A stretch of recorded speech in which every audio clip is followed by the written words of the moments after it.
अस्सलामुअलैकुम। New book में ये एक्सरसाइज 3.4 है, ओल्ड बुक में 9.4 है। तो इसका पहला क्वेश्चन है, the area of a circle varies as the square of its radius.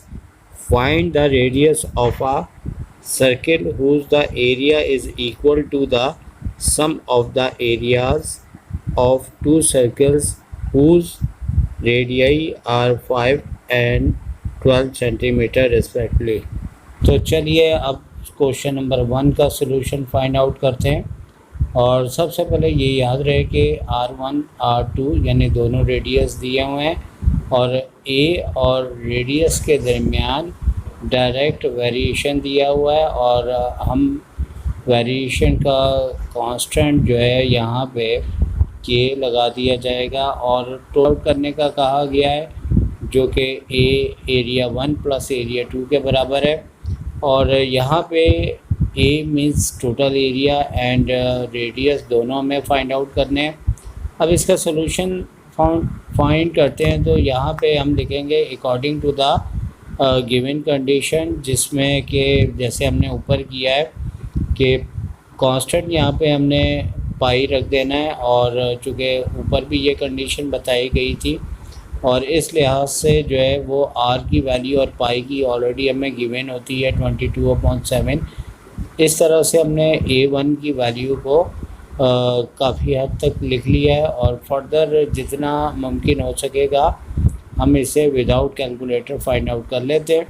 बिल्कुल इसी तरह हमें एरिया सर्किल का 12 सेंटीमीटर के रेडियस के हिसाब से फाइंड आउट करना है। पाई की वैल्यू रखी 12 का स्क्वायर 144। A1 की तरह A2 भी हमने फाइंड आउट कर लिया है। अब जैसे कि हमें टोटल एरिया फाइंड आउट करना है और रेडियस भी फाइंड आउट करना है, तो टोटल एरिया तो फाइंड आउट हो जाएगा क्योंकि हमने A1 और A2 की जो वैल्यूज़ आई है दोनों को रखने के बाद इसका जैसे ही एलसीएम लेंगे तो हमारे पास टोटल एरिया आ जाएगा। अब चूँकि सेकंड इसमें हमसे पूछा गया है कि हमें एरिया के बाद रेडियस भी बताया जाए, और चूँकि एरिया का जो फार्मूला है और इसमें हमने अब एरिया की वैल्यू रख के पाई की वैल्यू रख के और रेडियस निकालेंगे। चूँकि आर स्क्वायर है तो स्क्वायर रूट लेने के बाद कैलकुलेटर की बदौलत सॉल्व करेंगे तो आप चेक कर सकते हैं। तो 169 है तो रेडियस आपका 13 सेंटीमीटर आ जाएगा। तो इस तरह से जो हमारा रिज़ल्ट है तो हम दोनों को फाइंड आउट कर चुके हैं और दोनों की वैल्यूज़ को बता देंगे कि किस लिहाज से हमारी दोनों वैल्यूज़ को हमने फाइंड आउट किया है। और 13 सेंटीमीटर आंसर है और टोटल एरिया जो है वो हमने वो भी फाइंड आउट कर लिया है। अब हम क्वेश्चन नंबर 3 जो कि मोस्ट इम्पॉर्टेंट क्वेश्चन हो सकते हैं उनके ऊपर बात कर रहे हैं। Given that the volume of sphere varies as the cube of its radius and when the radius is 3/2 feet, the volume is 179 2/3 cubic feet. Find the volume when the radius is 1 feet 9 inch. Start करते हैं। सबसे पहले given लिखा, तमाम information note करनी है। Volume और radius के क्यूब में डायरेक्ट वेरिएशन है, जिसमें हमने इक्वल्स टू लगा के कांस्टेंट लगा दिया है। और इस टाइम हमने रेडियस जो दिया है, वॉल्यूम जो दिए हुए हैं उन्हें हमने नोट किया है और करने के बाद फर्दर प्रोसेस के अंदर हम इसका सारी इंफॉर्मेशन देने के बाद according to the given condition, यानी कि जो क्वेश्चन में कहा गया है उसके मुताबिक वॉल्यूम और रेडियस के क्यूब के अंदर डायरेक्ट वेरिएशन है के एज अ कांस्टेंट लगा दिया। तमाम वैल्यूज़ रखने के बाद हमें यहाँ पे के की वैल्यू को फाइंड आउट करना है। मैथमेटिकली तरीके से आप के की वैल्यू को फाइंड आउट करेंगे। जहाँ क्यूब आ रहा है क्यूब लेना है और लेने के बाद हमें यहाँ पे के कांस्टेंट की वैल्यू आ चुकी है, जो कि आप कैलकुलेटर से भी फाइंड आउट कर सकते हैं 4.2।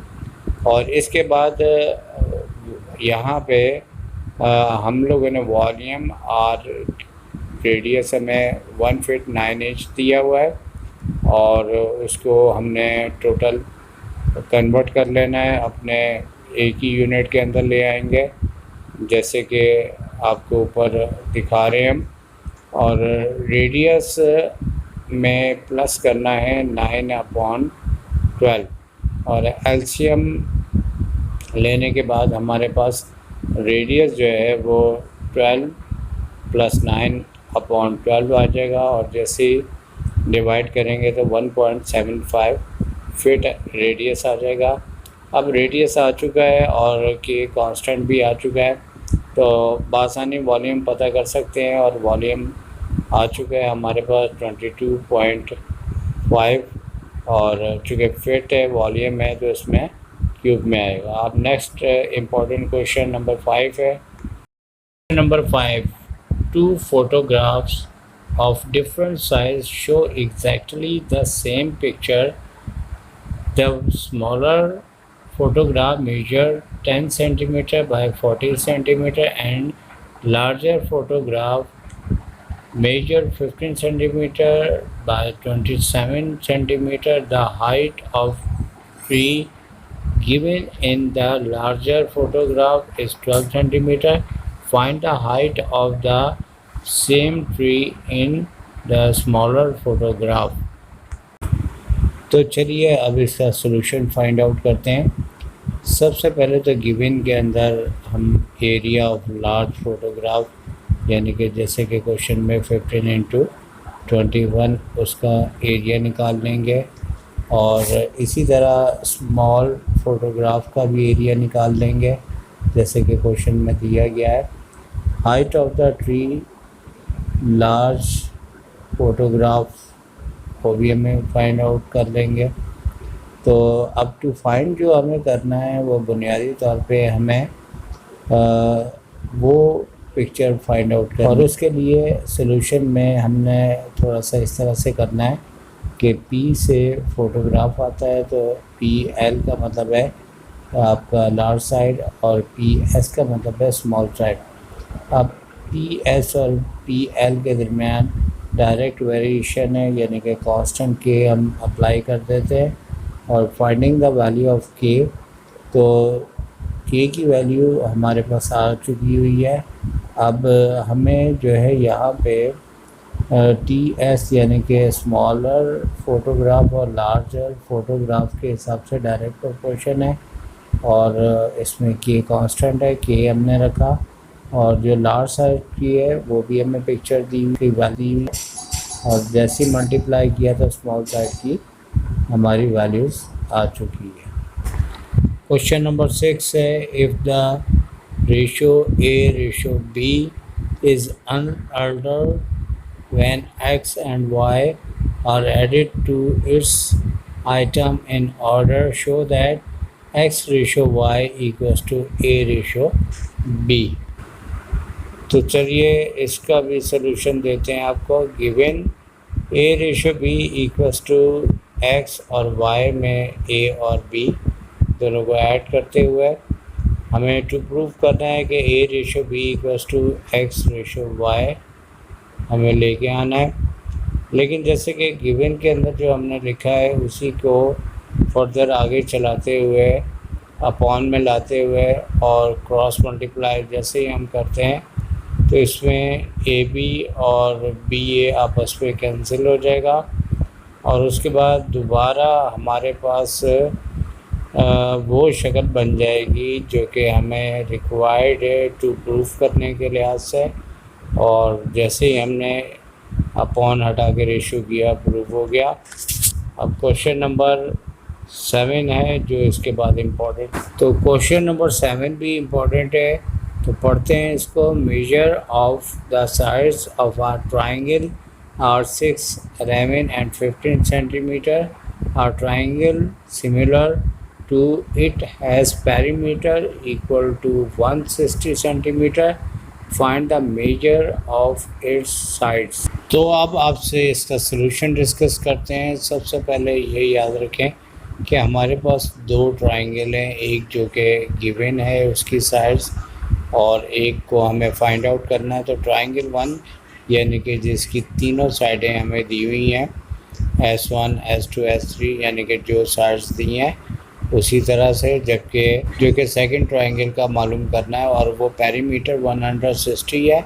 और याद रहे कि पेरीमीटर तो दिया है, हमें साइड्स को पता करना है।